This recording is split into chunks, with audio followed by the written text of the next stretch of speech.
Good morning बच्चों। Good morning sir. आज पढ़ेंगे प्राकृतिक वनस्पति। भूगोल में 5 का पाठ।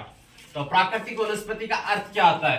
वनस्पति का वह भाग जो कि मनुष्य की सहायता के बिना अपने आप पैदा होता है और लंबे समय तक उस पर मानवीय प्रभाव नहीं पड़ता, उसे प्राकृतिक वनस्पति या अक्षत वनस्पति के नाम से जाना जाता है। तो ऐसी वनस्पति जो अपने आप ही उगती है और अपने आप ही बड़ी होती है बगैर मानव सहायता के, तो उस प्रकार की वनस्पति को क्या कहा जाता है? प्राकृतिक वनस्पति या अक्षत वनस्पति कहा जाता है। अब वनस्पति भारत में कितने प्रकार की पाई जाती है? भारत में प्राकृतिक वनस्पति के प्रकार, प्राकृतिक वनस्पति के प्रकार, वनस्पति के प्रकार 5 प्रकार की वनस्पति पाई जाती है। भारत में कितने प्रकार की वनस्पति पाई जाती है? 5 प्रकार की पाई जाती है। कौन कौन सी? पहला है उष्णकटिबंधीय सदाबहार वन, सदाबहार वन। दूसरा है उष्णकटिबंधीय पर्णपाती वन।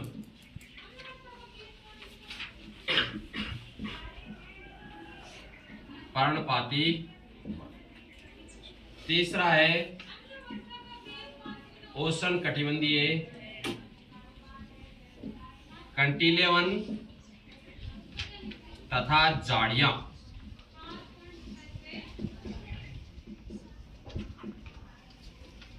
और चौथा है पर्वतीय वन, पर्वतीय। और 5वां है मैंग्रोव।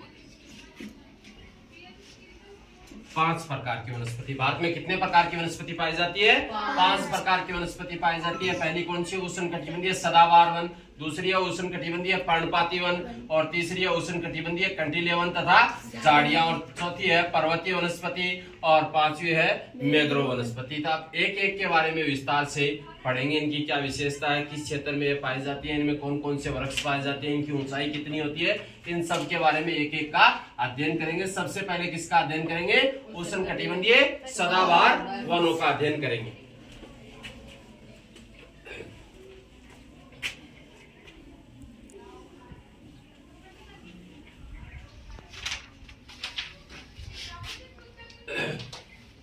उष्णकटिबंधीय सदाबहार वन। तो जो वर्ष भर हरे भरे रहते, हरे भरे रहते हैं, उन्हें क्या कहा जाता है? सदाबहार वन कहा जाता है। जो वर्ष पर्यंत हरे भरे रहते हैं उनको सदाबहार वन कहा जाता है। अब यह वन है वो भारत के किस क्षेत्र में पाए जाते हैं? क्षेत्र की बात करते हैं जी। तो भारत में मुख्य रूप से 4 क्षेत्रों में पाए जाते हैं। लक्षद्वीप, अंडमान निकोबार,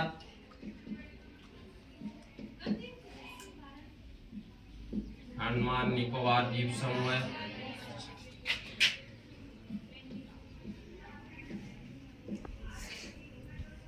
असम का ऊपरी भाग, असम का ऊपरी भाग तथा तमिलनाडु, तमिलनाडु। इन क्षेत्रों में पाए जाते हैं। तो उष्णकटिबंधीय सदाबहार वन है वो भारत के किन किन क्षेत्रों में पाए जाते हैं?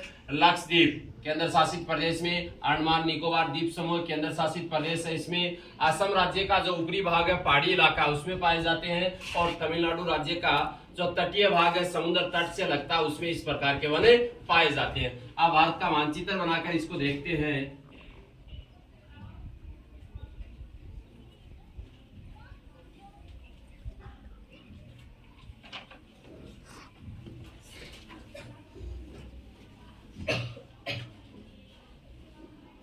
ठीक है। अब लक्षद्वीप कहां पर है? यहां पर है जी,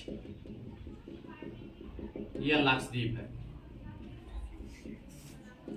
लक्षद्वीप। ये यहां पर है जी अंडमान निकोबार। क्या है? अंडमान निकोबार द्वीप समूह, अंडमान निकोबार द्वीप समूह है जी।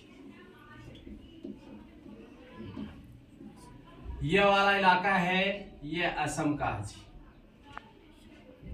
असम। ये यहां पर क्या है, ऊपर लिख देता हूं असम। असम का जो पहाड़ी इलाका उसमें, और तमिलनाडु का जो ये तटवर्ती भाग है इसमें पाई जाती है।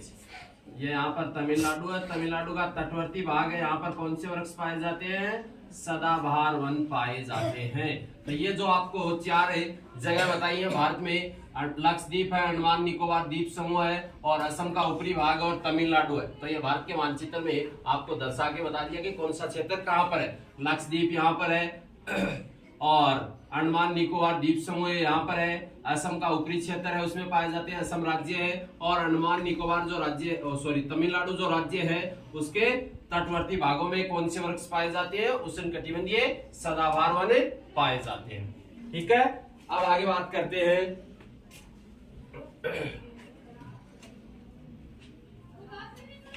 वर्षा कितने सेंटीमीटर होती है उन क्षेत्रों में पाए जाते हैं। तो इन वनों वाले क्षेत्रों में वर्षा, तो वर्षा होती है 200 सेंटीमीटर से अधिक।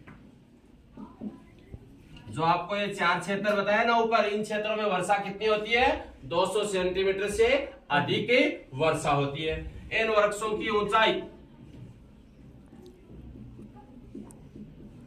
60 मीटर से अधिक, कितनी होती है, 60 मीटर से अधिक इनकी क्या होती है, ऊंचाई होती है।